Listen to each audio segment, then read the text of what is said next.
আজ আমি চলে এসেছি কাস্টাপাড়ার সবচেয়ে পুরাতন একটি মন্দিরে। এসেছি ডাকাত কালীবাড়িতে। নামটা একটু অদ্ভুত লাগছে, তাই না? হ্যাঁ, এর ইতিহাসও কিন্তু অনেক রয়েছে। Hello friend, welcome back to my new video. আবারও হাজির হয়েছে তোমাদের সাথে আরও একটি নতুন ভিডিওর মাধ্যমে। কাস্টাপাড়া, যার পুরাতন নাম ছিল কাঞ্চনপল্লী। আর এই যে জায়গাটা মানে ডাকাত কালীবাড়িতে তোমরা কিভাবে আসতে পারবে, প্রপার অ্যাড্রেস এবং লোকেশন পেয়ে যাবে তোমরা ডেসক্রিপশনে। তবুও একবার আমি তোমাদেরকে শেয়ার করে দিই। কাস্টাপাড়া স্টেশন থেকে 2 নম্বর প্ল্যাটফর্ম থেকে বাইরের দিকে বেরিয়েই অ্যাভেলেবেল টোটো অটো পেয়ে যাবে। 10 টাকা ফেয়ার নেবে, একেবারে মন্দিরের সামনে তোমাদের নামিয়ে দেবে। যখন মন্দিরটি স্থাপিত হয়েছিল সেই সময় ছিল রঘু ডাকাতের আধিপত্য। তার আধিপত্য শুধু এইটুকুনি জায়গায় ছিল না, ছিল নৈহাটি, বারাসাত সহ নদিয়া ডিস্ট্রিক্টেও, এবং একইভাবে তার আধিপত্য ছিল বিহার ও উড়িষ্যাতেও। রঘু ডাকাত ডাকাতি করতে যাবার আগে তার সাঙ্গপাঙ্গ নিয়ে একটি নিম গাছের তলায় কালী মূর্তিকে আরাধনা করতেন, এবং কথিত আছে এখানে সেই সময় চলতো নরবলি।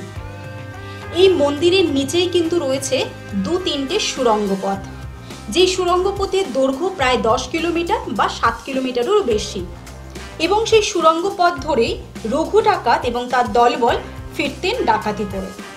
আমি যেদিনকে এসেছিলাম সেদিনকে একেবারে প্রপার বৃষ্টি হচ্ছিল, বাইরের ওয়েদার দেখেই তোমরা বুঝতে পারছো, এবং আজই ছিল আমার জন্মদিন, তাই ভাবলাম দিনটা শুরু করি একেবারে অন্যরকম ভাবে। হ্যাঁ, বাড়ির পুজো কমপ্লিট করে চলে এসেছিলাম এখানে পুজো দিতে। সত্যি খুব ভালো লাগলো, তার কারণ এখানে খুব অল্প অল্প মানুষ নিয়ে কিন্তু পুরোহিত মশাই পুজো করান, যাতে অঞ্জলিটা আমরা প্রপার ভাবে দিতে পারি, একদম প্রপার মন্ত্র উচ্চারণের সাথে। এখানে শুধু কালী মূর্তি নেই, সাথে সাথে অনেক আরাধ্য দেবদেবী রয়েছে, যেমন রয়েছে বজরংবলী, ভোলে বাবা, রাম সীতা সহ অনেক দেবদেবীরা।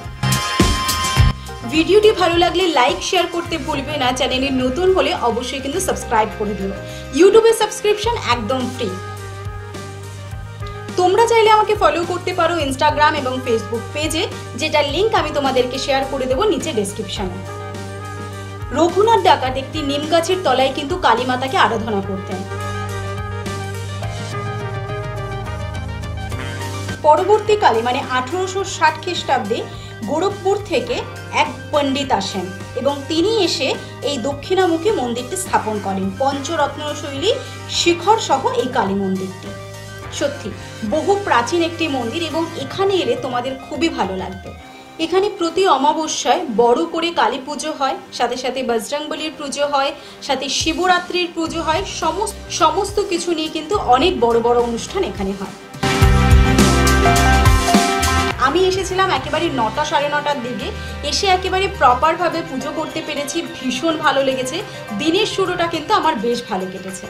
বাট এখানেই শেষ হয়ে যায়নি, এরপরে আরও অনেক জায়গায় গেছিলাম। প্রতি কটা ভিডিও তোমরা পেয়ে যাবে আমার চ্যানেলে, এবং তার জন্য কিন্তু চ্যানেলটিকে ফলো করতে ভুলবে না। আর ভালো লাগলে আবার রিকোয়েস্ট করব, প্রচুর প্রচুর শেয়ার করো। আর আজকের দিনটা খুবই স্পেশাল আমার কেটেছে, তো সেটার নেক্সট পার্টে তোমরা দেখতে পাবে এরপরে আমি কোথায় গেছিলাম। পুজো কমপ্লিট করতে করতে হয়ে গেছিল প্রায় 12টা সাড়ে 12টা, তো একেবারে পেটে ছুঁচো ডাকছে। তো এর জন্য এরপরে হবে প্রপার ভুড়ি ভোজ, আর সেটাও হবে বেশ ভালো জায়গায়। তো তার জন্য দেখা হচ্ছে নেক্সট ভিডিওতে।